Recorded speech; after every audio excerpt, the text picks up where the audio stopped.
যদি গণতান্ত্রিক শক্তিগুলো ঐক্যবদ্ধ না হয় আগামী দিনে দেশে গুপ্ত স্বৈরাচারের আবির্ভাব ঘটবে বলে বিএনপি নেতাকর্মীদের সতর্ক করেছেন দলের ভারপ্রাপ্ত চেয়ারম্যান তারেক রহমান।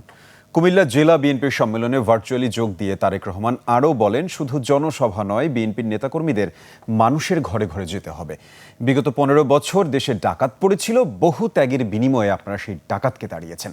এখন দেশ গড়ার সময়। তারেক রহমান বলেন, নতুন করে গুপ্ত স্বৈরাচার মাথাচাড়া দেওয়ার চেষ্টা করছে, জনগণকে সাথে নিয়ে ঐক্যবদ্ধভাবে প্রতিহত করতে হবে। I am Ox.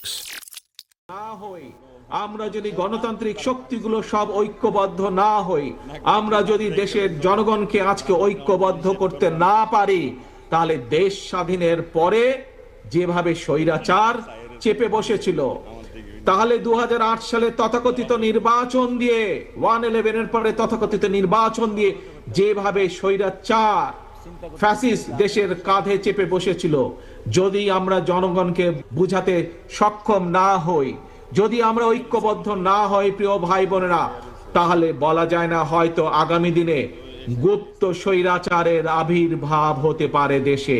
কাজে এই গুপ্ত স্বৈরাচার থেকে দেশকে রক্ষা করতে হবে, দেশের মানুষকে রক্ষা করতে হবে আমাদের। আসুন, আমাদের একটি আজকে লক্ষ্য থাকবে। কি সেই লক্ষ্য? সেই লক্ষ্য হচ্ছে আমরা বিএনপির প্রতিটি নেতাকর্মী এই সম্মেলন অনুষ্ঠানে উপস্থিত সহ সমগ্র বাংলাদেশের বিএনপির প্রতিটি নেতাকর্মী আজ থেকে আমরা সকল ভেদাভেদ ভুলে ঐক্যবদ্ধ হতে হবে। আমাদেরকে জনগণের পাশে দাঁড়াতে হবে, আমাদেরকে দেশ গঠন করতে হবে।